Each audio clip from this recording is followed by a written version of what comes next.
Good afternoon, everybody, and welcome to Unlock the Middle, and our podcast that goes up on Tuesdays and Thursdays that we call Middle Marvels. Chris Starcheski, my friend, my principal colleague, how are you today?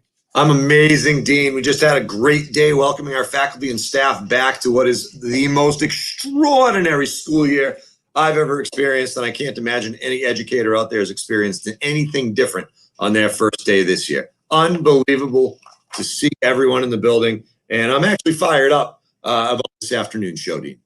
I am too as well, Chris. I'm thinking about this for a second. We had a chance to address 70 staff members today in our building. And like they get excited when they see kids, we get excited when we see them. So again, that trickle-down effect, that enthusiasm, that absolute excitement that's in the air about starting a school year, it is raring to go, and we're super excited. Hey, today, we're not going to disappoint. We found a middle-level marvel who comes to our school, and I'm a little bit biased here because we had a chance to hire her, Matthews. She's coming to us with 8 years of experience, but I'll tell you what, she's going to be heading our 5th and 6th grade ILC, Intensive Learning Center, for our kids, the kids who need the most attention. She's got all the skill sets, and I am super excited to have a conversation with her today.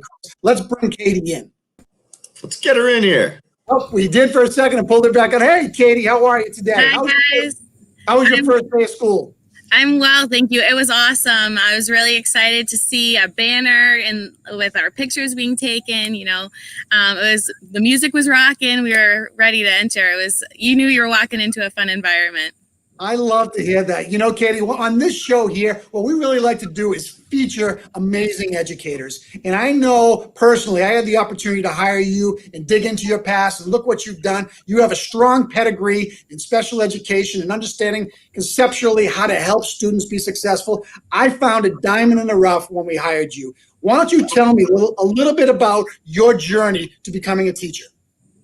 Well, I actually started my career off as an IA, or an instructional assistant, in a special education program, which I think is really huge to my journey because I work with IAs every day, and they are the core to my classroom most days. They're the ones working with my students day in and day out very closely. So I started out as that, and then I ended up continuing on to becoming a teacher. I had many roles where I started as an IA and got to fill in for long-term subbing positions, which was really cool. And I got to, watch what the teacher was doing. And then she went on maternity leave, and then I got to fill in for those shoes. I was still in college then.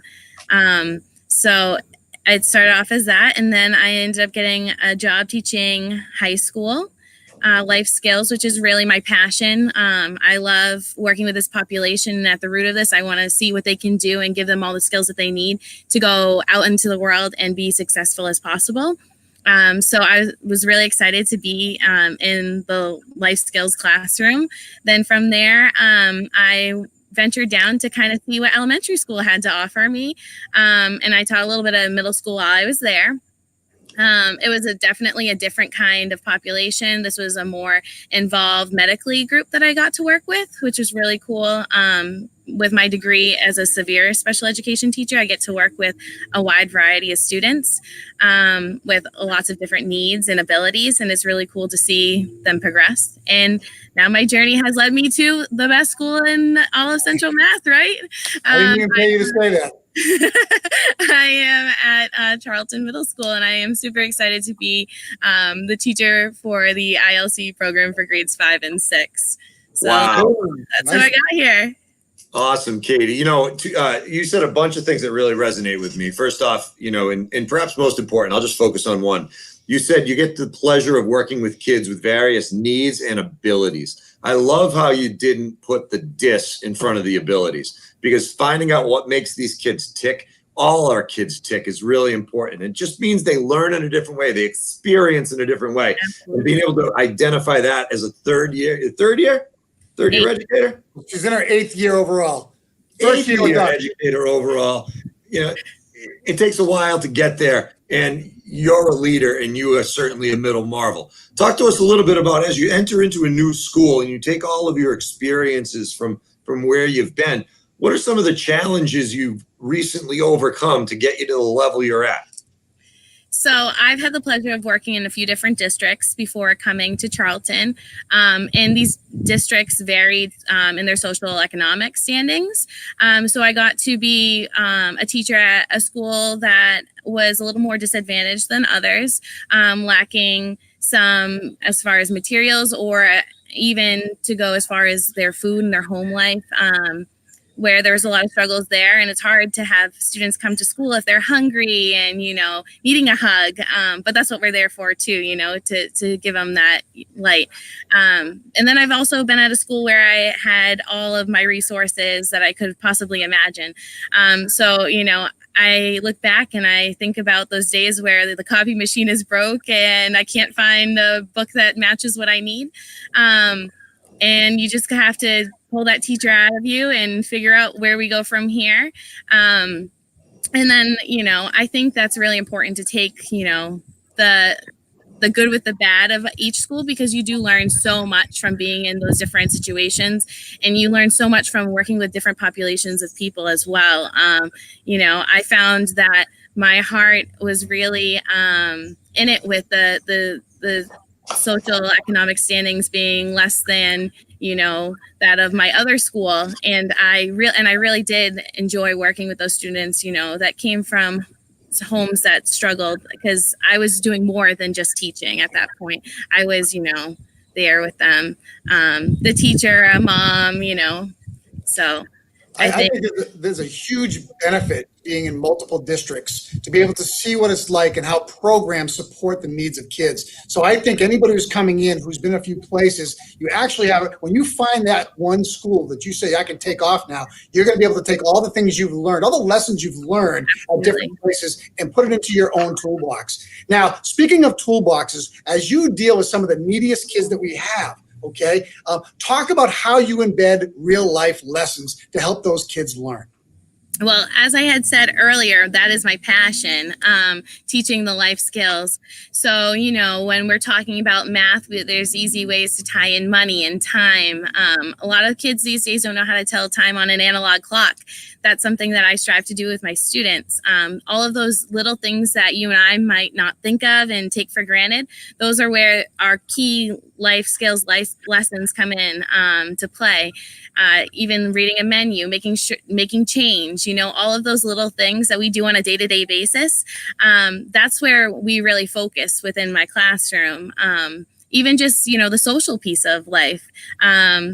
Just saying hi to someone, making sure we have eye contact. All of these life skills are really what make our students stand out as, with being able to be social with their peers. And we really want them to be, as social as possible.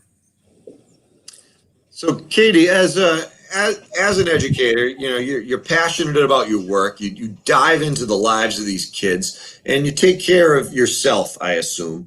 So what are some things outside of teaching and learning that you love to do? What are your passions? What do you pursue? How do you fill your time when you're outside that classroom?